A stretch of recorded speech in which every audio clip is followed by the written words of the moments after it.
We know that Orcus is not the most robust defense, but it's going to help us show what this character can do. We'll take a few minutes just to get this Sentinel out of the way. And then we want the enemy there to retaliate. So as you can see, we have negative effects on our side of the field that could impede on what we're trying to do strategy-wise, and Mr. Fantastic can help with that. We'll decay the enemy here with Franklin. And we're just waiting to get to Mr. Fantastic's turn. You see, he does indeed have his taunt up. So he is taking some hits here, which is good. All right. The main target, obviously, when it comes to Orcus, you have to get rid of Scientist Supreme. But here we are. It is now Mr. Fantastic's turn, and we could use any of his abilities. We could go the ultimate, reinventing the wheel. There we would clear barrier from all enemies. We'd attack the entire field here for damage, including 5% of each target's max health. You're going to barrier yourself and all allies for 20% of your character's max health, gain taunt for 2 turns, safeguard for 2 turns, and gain charge. So this would be one way you could replenish the taunt. You keep the safeguard up and running as well, and we would gain charge. But what does charge do in this situation? What does charge do for Mr. Fantastic? Well, that's spelled out for us in the passive ability Smartest Man Alive. On spawn, gain 4 death proof, taunt for 2 turns, safeguard for 2 turns, bury yourself and all ally for 15% of this character's max health. When you have a Fantastic Four MCU or Fantastic Four ally, if they use their special or ultimate, you're going to again bury yourself and all allies for 10% of this character's max health. Now, here's the charged. On turn, if this character has charged, you're going to lose a charge. But while you have it, this character and all allies gain 100% block chance and 10% block amount. Now, block amount is typically 25%. So you're going to eliminate 25% in the damage because you will block. You're going to add an additional 10% to that, bring you up to 35%. In this case, we have 4 other Fantastic Four allies. So that's 5, 10, 15, 20%, right? So now we are up to 55% block chance, 55% block damage. We're going to remove that.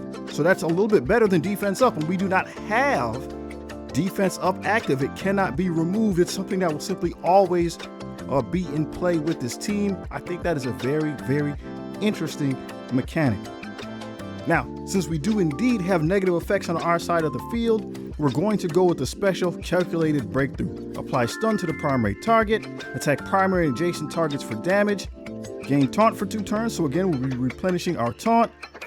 And if this character has 2 or more Fantastic Four allies, which we have, reduce the duration of all negative effects on this character and each ally by 2.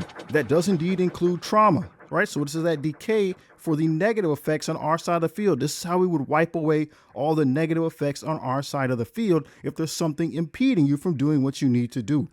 Again, you'll apply 2 death proof and safeguard for 2 turns to self and all allies. This attack cannot be dodged.